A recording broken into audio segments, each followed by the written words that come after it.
கன்னியாகுமரி மற்றும் சென்னை ஆழ்கடல் பகுதியில் ஹைட்ரோ கார்பன் திட்டத்திற்கு ஒன்றிய அரசு அனுமதி வழங்கியுள்ள நிலையில் திட்டத்தை ரத்து செய்யக் கோரி குமரி மாவட்டம் மேல்மிடாலம் பகுதியில் போராட்டம் நடைபெற்று வருகிறது. இதுபற்றிய மேலும் விவரங்களை தருகிறார் நமது செய்தியாளர் பீட்டர் ஜெரால்ட். முழு விவரம்.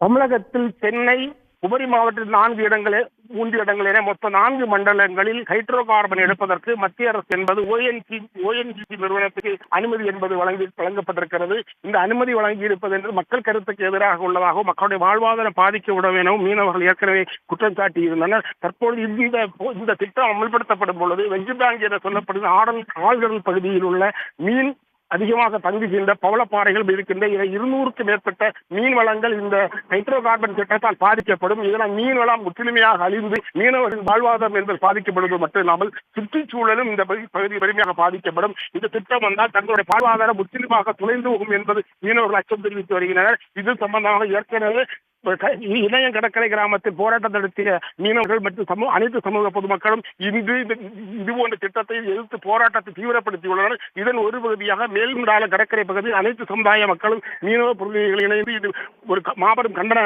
ஆர்ப்பாட்டம் என்பது நடைபெற்று இந்த ஆர்ப்பாட்டத்தில் ஏராளமான பெண்களும் நூற்றுக்கணக்கான ஆட்கள் கலந்து கொண்டு மத்திய அரசுக்கு எதிராக கோஷங்கள் எழுப்பினர். இந்த திட்டம் என்பது மீனவர்கள் வாழ்வாதாரத்தை பாதிப்புவது மட்டுமில்லாமல் இந்த திட்டம் எந்த மக்களுக்கும் வேலைவாய்ப்பு என்பது கிடைப்பதற்கான வாய்ப்பு இல்லை. இது முழுக்க கார்ப்பரேட் கம்பெனிகளுக்கு ஆதரவாக செயல்படுத்தப்படுகின்ற ஒரு திட்டம். இது மக்களுடைய வாழ்வாதாரத்தை பாதித்து கார்ப்பரேட் கம்பெனிகளுக்கு ஆதரவாக செயல்படுகின்ற திட்டம் என்பதால் இந்த திட்டத்தை முற்றிலுமாக கைவிட வேண்டும் என்பது இந்த பகுதி மக்களுடைய கோரிக்கையாக உள்ளது. மத்திய அரசு இதில் செவிசாய்க்கவில்லை என்றால் தங்களுடைய போராட்டத்தை மேலும் தீவிரப்படுத்தப்படும் போவதாகவும் இந்த போராட்டத்தில் கலந்து கொண்டவர்கள் தெரிவித்துள்ளனர்.